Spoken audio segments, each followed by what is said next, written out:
Cialis. Ask your doctor if Cialis is right for you. BNN.ca has been recognized by the prestigious Radio Television News Directors Association for excellence in the best use of new media. BNN.ca, your online destination for award-winning business news coverage.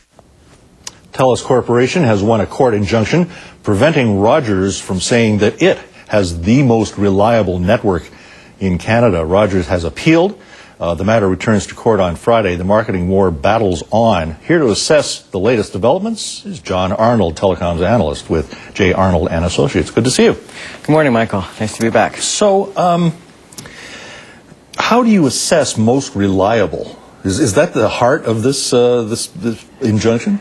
Well, I suppose reliability, of course, is subjective. We all have our own definitions of it. And, of course, reliability can mean reliability of the data services you use or the voice services. And I think in Rogers' case, the claim is actually both. They claim reliability for both download efficiency and also, drop calls. So one is a voice element, one is a data element.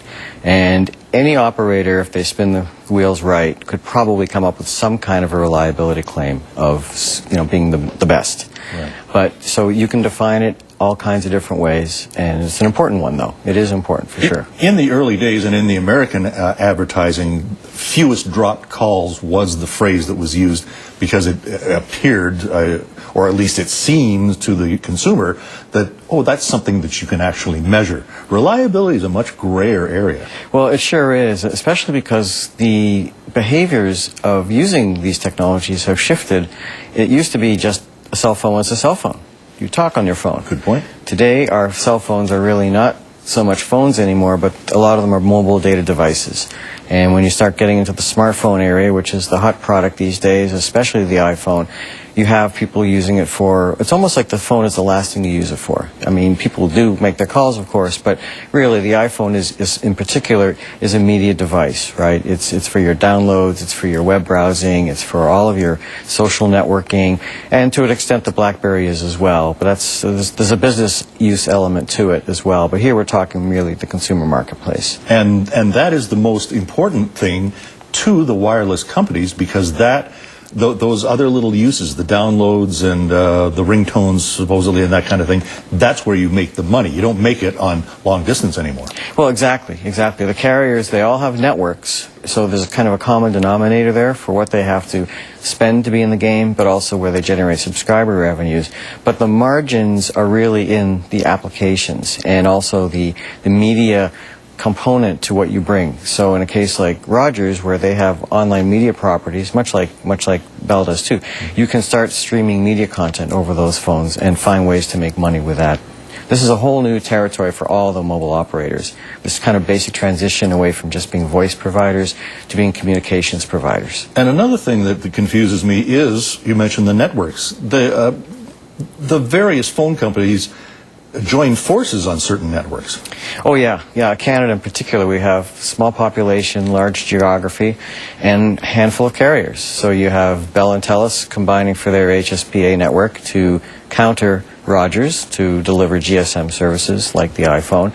But then you also have Bell and Rogers joining forces for the Inukshuk wireless network for broadband, which was formed several years ago. You don't hear so much about it, right. But it's in this marketplace. There's a lot of marriage of convenience for certain realities.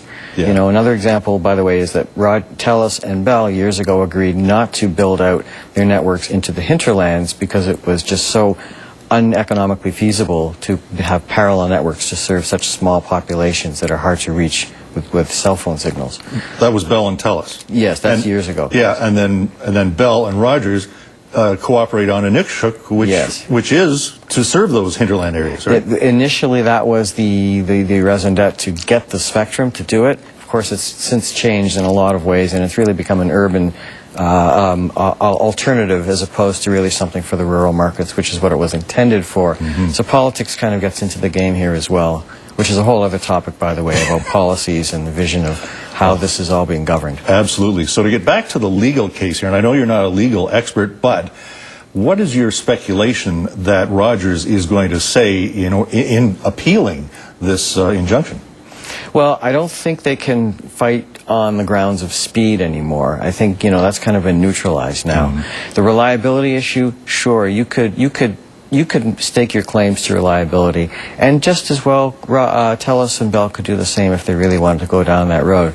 Personally, I think it's all moot. I think those are kind of secondary issues. Right now, the marketplace, it's just interesting to watch because you get these three guys who dominate the market, who are all fighting each other, yet at the same time, they're all wanting to wonder, we're all wondering how the new players are going to impact the market. And that's a whole other chapter to this whole wireless game that's going on right now. So yes, they can fight each other, but at the same time, you've got all the other players who are trying to get into the market that they're all going to have to compete against very soon. And among those other players, of course, we've had one be disqualified. Do you have any names that we should be watching for? Well, in my view, Videotron is the most interesting one because aside from being regional based, we don't hear much about them in Ontario. They're the only one that have more than just a network. You know, Dave Wireless, Public Mobile are basically Spectrum and network Spectrum and network plays. They don't really have much else to offer, whereas Videotron, being owned by Quebecor, has a whole media empire behind it. So the mobile play for them, in my view, is really about monetizing their assets in a new form, wireless. And when you have everybody going to smartphones, wanting videos, wanting streaming media, they have a huge cache of content that can have a new home for them to monetize and be a fantastic play. There's also, of course, opportunities for them to become a national carrier, which is what all the incumbents should be worried about right now. If for some reason Global Live falls apart completely, it's hard to say what will happen there. But that spectrum, if that goes on the market, I don't know technically what's doable here, but if Videotron could access that spectrum, they in effect could become a truly national carrier. And that would change the balance of power in a big way because they're a big, big company. Fascinating stuff. Thanks for coming into the studio. Appreciate your insight. Our guest has been Jon Arnold of J. Arnold & Associates, an independent telecoms analyst in Toronto. Coming up on the street, concerns about commercial real estate. A report from Scotia Capital coming up when the street continues on BNN.